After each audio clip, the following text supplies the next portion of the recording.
Le labyrinthe, empruntant le chemin de l'Arche.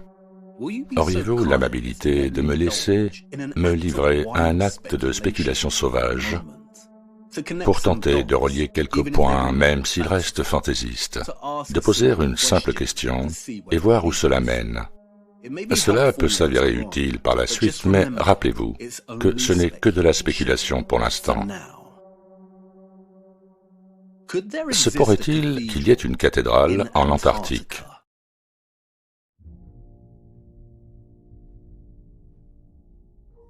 Nous avons une énigme grandissante, un puzzle qui se forme sous nos yeux. Quel est le lien entre l'eau, le son et les courants telluriques et leur relation à ces structures médiévales? Se pourrait-il que le baptême est une histoire perdue ou cachée et que les eaux vives étaient vraiment réparatrices et guérissantes? Ou que les agriculteurs monastiques utilisaient en fait l'électroculture pour cultiver leurs récoltes? Ou peut-être que cela a toujours été l'un des secrets les mieux gardés, comme le suggèrent nos écrivains français au sujet des alchimistes initiés. Le chemin de l'Arche. Architecture est un mot intéressant, qui vient du grec architecton, qui se traduit directement par chef ou maître d'œuvre, archi ou archon signifiant chef et tectum signifiant bâtisseur. Mais ce qui est très pertinent, c'est la présence du mot arche dans architecture, car c'est le maître d'œuvre qui construit, dans le langage des arches arrondies, des arches ogivales pointues, des arches paraboliques. Et qu'en est-il du plus grand des maîtres d'œuvre? Le Seigneur Dieu de ce monde dans lequel nous nous trouvons, il construit aussi dans la langue des arches. De notre point de vue, l'hémisphère céleste au-dessus prend la forme d'une arche ou d'un arc, les luminaires se levant à l'est et se couchant à l'ouest. Où que nous allions dans le monde, l'arche céleste tourne autour de nos têtes.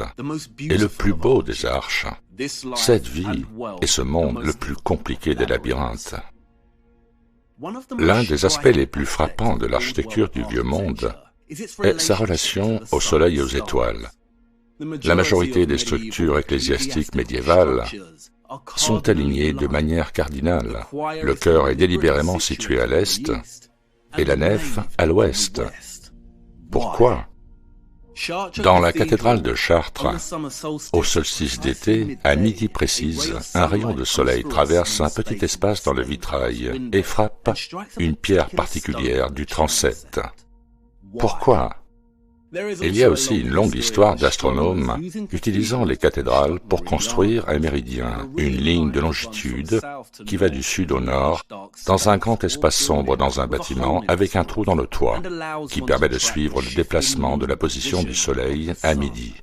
Il semble que presque toutes les civilisations et cultures ont, à un moment ou à un autre de l'histoire, construit leur structure de façon à ce qu'elles s'alignent sur le soleil et les étoiles. Il y a les obélisques égyptiens, qui ne sont en fait que d'immenses cadrans solaires. Les pyramides avec des chambres qui s'alignent sur les cieux, selon des caractéristiques architecturales qui projettent des ombres spécifiques à des jours précis.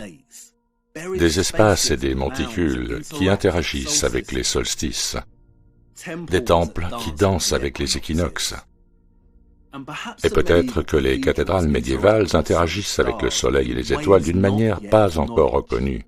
Les flèches agissent-elles comme d'immenses cadrans solaires, ou y a-t-il d'autres astuces de ce genre, qui projettent des ombres et des lumières particulières à des heures et des dates précises? Les cathédrales s'alignent-elles sur des constellations particulières, et pourquoi tant de structures dans le monde entier, de toutes les époques et dans toutes les sociétés, s'alignent sur les luminaires? Était-elle avant tout un moyen de suivre le temps et de tenir des calendriers, ou nos ancêtres surveillaient-ils ou observaient-ils autre chose? Que de bonnes questions. Le problème est de savoir si nous n'avons reçu que la moitié de l'histoire, ou moins. Se pourrait-il qu'il y ait une cathédrale en Antarctique? Bien, cela dépend de la façon dont vous définissez une cathédrale. Si une cathédrale est une église qui contient le siège d'un évêque et sert de centre pour un diocèse, alors non, il n'y en a pas en Antarctique. Si une cathédrale est un espace géométrique creux pour que les vibrations musicales de l'orgue et des cloches puissent danser en communion, alors non, il n'y en a pas. Si une cathédrale est un lieu pour l'adoration de Dieu, alors peut-être qu'il y en a une, peut-être seulement, et cela dépend de quel Dieu il s'agit. Mais si nous adoptons une autre définition, celle de la cathédrale en tant qu'observatoire astronomique, un espace pour surveiller et suivre les mouvements de tout ce qui est céleste, alors oui, il pourrait très bien y avoir une cathédrale en Antarctique. Elle est juste là. Ne pouvez-vous pas la voir? Non, bien sûr, parce qu'elle est enterrée sous vos pieds. L'Ice Cube, qui atteint une profondeur de 2500 mètres et qui s'étend sur 1 km3 d'espace. L'Ice Cube est un télescope souterrain pour l'observation des neutrinos. C'est une expérience validée par le CERN et sa fonction est de rechercher des neutrinos. Les neutrinos sont des particules presque sans masse, sans charge électrique, et qui voyagent de leur source à la Terre sans être perturbés par les champs magnétiques. L'Ice Cube travaille également à la détection, à la surveillance et à la compréhension des averses d'air provenant des rayons cosmiques primaires. Les rayons cosmiques sont les particules les plus chargées en énergie jamais observées et proviennent principalement de notre Soleil, et ces particules peuvent traverser le sol. En fait, il existe de nombreux types de rayons ou de flux de particules chargées qui proviennent du Soleil, tels que les vents solaires, qui influencent également l'activité à la surface de la Terre. Le vent solaire joue un rôle clé dans la génération des courants telluriques. Mais avant que la religion de la science ne cherchait à construire ces cathédrales astronomiques sous les déserts de glace de l'Antarctique, et que les prêtres des laboratoires vénéraient leurs dieux particules sous terre, d'autres parlaient de ces rayons et de ces vents. Le Soleil est né du feu. Le feu est l'âme du grand tout. Ces atomes élémentaires qui se déversent et qui ruissellent continuellement sur le monde en courants infinis, et au point d'intersection de ces courants dans les cieux, ils produisent de la lumière. À leur point d'intersection dans la Terre, ils produisent de l'or. La lumière et l'or, c'est la même chose. Le feu dans son état concret. La différence entre le visible et le palpable, le fluide et le solide, de la vapeur à la glace, c'est tout. Les rayons cosmiques ont été découverts au début du XXe siècle et le vent solaire en 1957. Mais dans son roman, 100 ans avant cela, en 1830, il semble que Victor Hugo connaissait déjà très bien ces particules élémentaires qui se déversent et qui ruissellent continuellement sur le monde en courants infinis. Il appelle ces courants le feu, l'âme du grand tout. Et selon Hugo, ce feu est non seulement responsable de la naissance du Soleil, mais lorsque les courants de ce feu s'entrecroisent au-dessus, ils créent de la lumière ou des étoiles, et lorsqu'ils entrent en collision au sein de la Terre, ils produisent un métal, l'or. Hugo ne nous dit pas seulement qu'il existe un lien inextricable entre les courants cosmiques d'en haut et ceux d'en bas, mais ses propos sur la production de l'or sont aussi en avance sur leur temps, car les scientifiques savent aujourd'hui qu'il existe une corrélation directe entre la fusion nucléaire, les rayons cosmiques et la transmutation des métaux. Ils peuvent même produire de l'or artificiellement dans des réacteurs nucléaires et des réacteurs tokamak. En fait, l'alchimie n'a jamais cessé. Mais qu'est-ce que cela a à voir avec les cathédrales ? L'Ice Cube en Antarctique n'est pas le seul observatoire astronomique souterrain. Il y a le SEJ en Russie, il y a le LNGS, le plus grand centre de recherche souterrain au monde, est situé sous le mont Gran Sasso en Italie. Il y a des détecteurs de neutrinos à 700 mètres dans la mine Soudan au Minnesota. Et l'objectif est toujours plus profond et plus grand. Actuellement en construction, le Sapele, dans l'état de Victoria en Australie, s'aventurera à près de 900 mètres sous terre, et dans la petite ville de Lead, sous les collines noires du Dakota du Sud, il y a Dune. Vous y descendez en 10 minutes dans un puits de mine via une cage d'extraction qui plonge 1,8 km plus bas, plus profond qu'une pile de 3 Empire State Building, à l'intérieur de Dune. Et la cage s'ouvre alors sur une caverne de la taille d'une cathédrale, se prélassant sous la lumière blanche fluorescente caractéristique des laboratoires de recherche. À l'intérieur de cette caverne se trouve un réservoir de 330 000 litres d'eau. Et à l'intérieur du réservoir, une fiole en titane est suspendue comme une cloche à une structure à 3 pieds. Un réservoir d'eau géant. Pourquoi ? Regardez l'observatoire de Kamioka qui se trouve sous le mont Kenner au Japon. 50 220 tonnes d'eau ultra pure. Nombre de ces détecteurs ne sont que des réservoirs géants remplis d'eau purifiée et recouverts de tubes photomultiplicateurs sensibles, qui sont en fait des appareils photo conçus pour capturer l'insaisissable flash bleu produit par le rayonnement Cherenkov.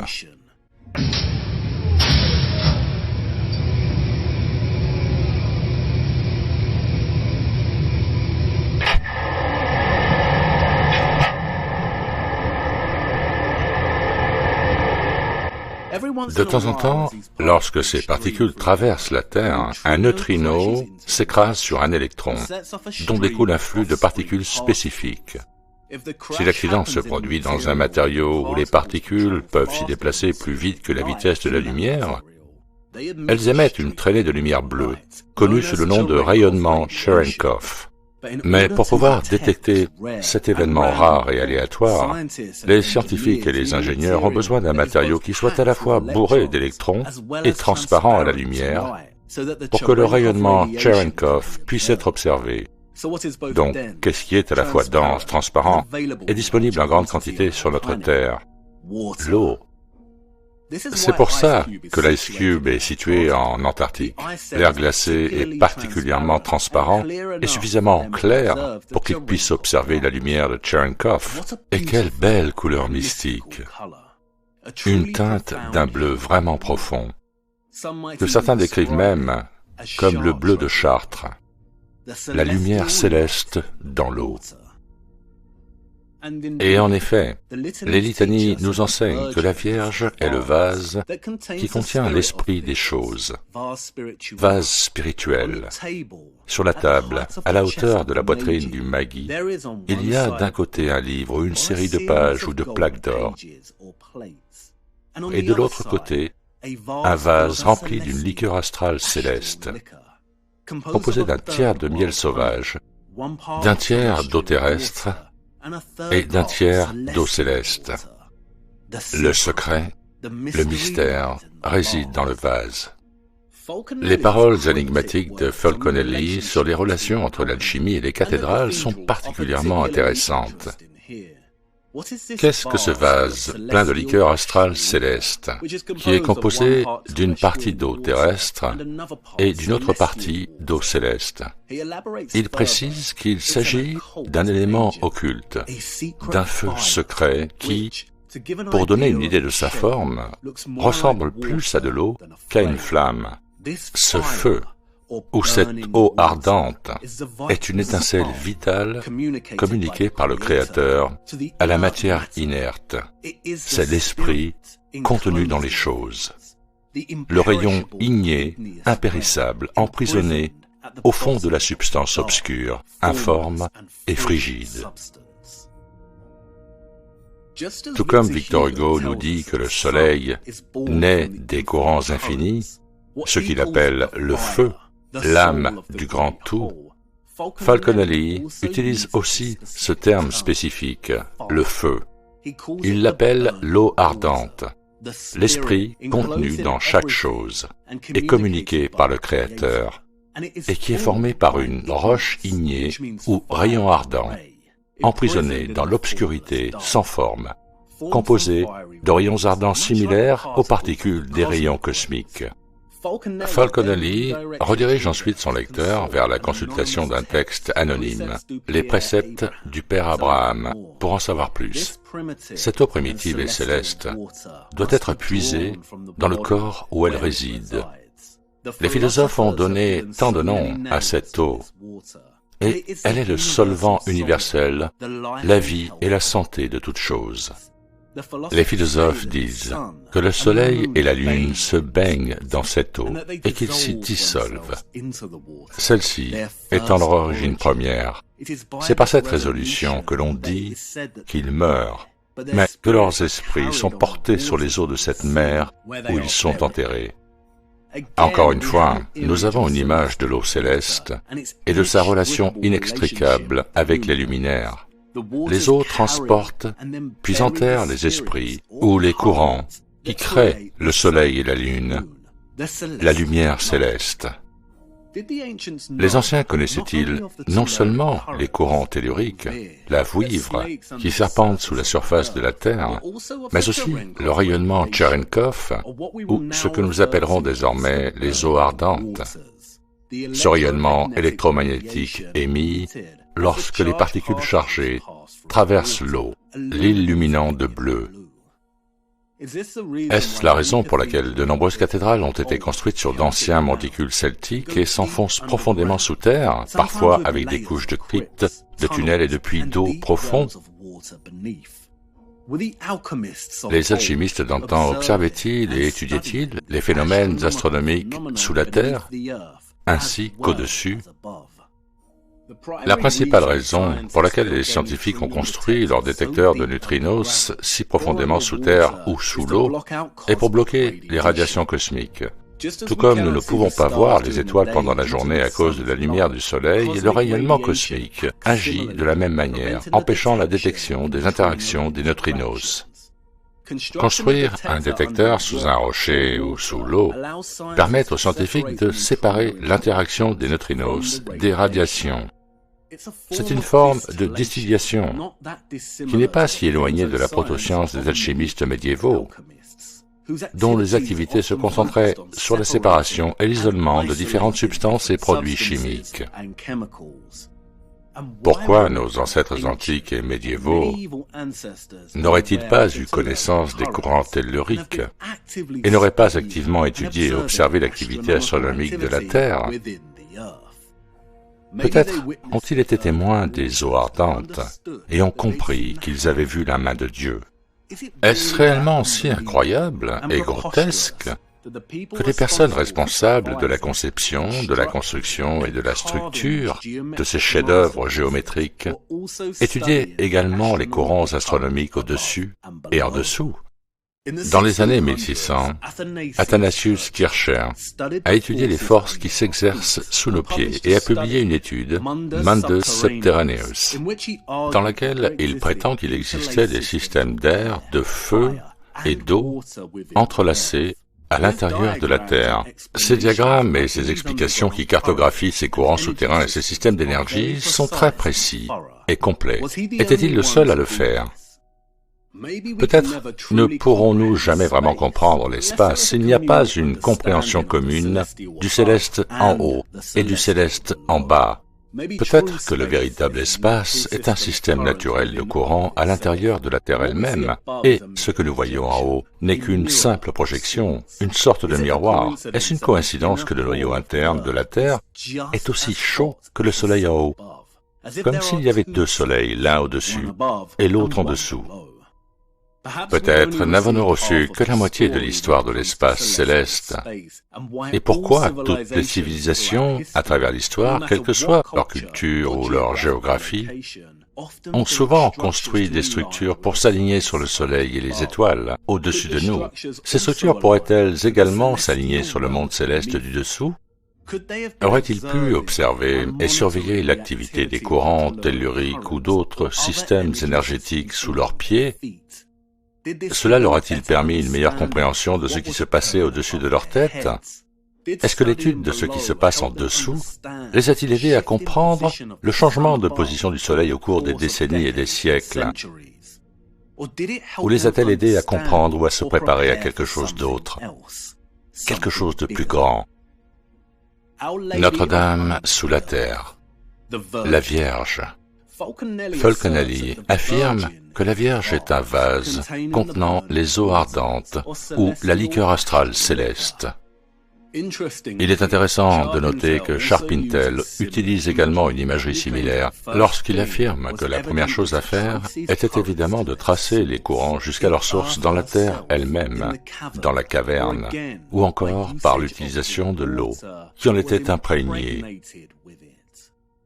Une fois de plus, nous avons l'image d'une eau venant des profondeurs de la Terre, imprégnée d'un courant ou d'une substance céleste. La Vierge, la Madone noire. Traditionnellement sculptée dans un type de bois, elle s'est considérablement assombrie avec le temps, nous dit-on. Mais il y a une autre histoire qui fournit un autre type d'origine. Les érudits l'ont fait remonter aux Celtes et aux Druides, mais si l'original de la statue de Chartres et d'autres cathédrales médiévales date de l'époque druidique, il ne peut s'agir d'une représentation de la Vierge Marie que nous connaissons aujourd'hui. Non, car voyez-vous, les Celtes n'ont jamais représenté leur Dieu sous forme humaine. Ces statues ne sont pas les originaux. Qu'arrive-t-il au bois humide lorsqu'il est soumis à un fort courant électrique? Quelle couleur prend-il? La prochaine jonction, 4 portes, 4 différentes options. Mais avant, l'électricité. Il est intéressant d'envisager l'idée que nous n'étions peut-être pas censés utiliser l'électricité comme nous l'avons fait. Tout comme le soleil, l'électricité est également née de ce formidable feu, cette âme du grand tout. Et peut-être qu'elle était censée rester exclusivement au royaume céleste et non exploitée par l'homme pour sa propre évolution. Si l'électricité fait partie de cette étincelle vitale communiquée par le Créateur à la matière inerte, cela signifie qu'elle appartient au domaine spirituel. Et si nos ancêtres étudiaient les courants telluriques et les eaux ardentes sous leurs pieds, c'est peut-être pour cela qu'ils l'ont fait dans la maison de Dieu. L'électricité peut établir une connexion. Comment savons-nous qu'en utilisant l'électricité, nous n'avons pas ouvert une brèche dans le tissu qui sépare notre monde du monde spirituel? Et comment savoir si nous n'avons pas établi une connexion avec un royaume que nous ne comprenons pas bien, un royaume composé d'entités dont nous ne comprenons pas les intentions, des entités qui ont pu utiliser cette connexion pour commencer à développer leur propre intelligence artificielle? Peut-être que l'électricité a toujours été censée être conservée dans les maisons de Dieu, où elle pouvait être gardée en sécurité par les adeptes et les initiés. C'est peut-être la raison pour laquelle notre monde est tel qu'il est aujourd'hui. Mais je digresse. Retour aux 4 portes. Nous avons 4 options différentes.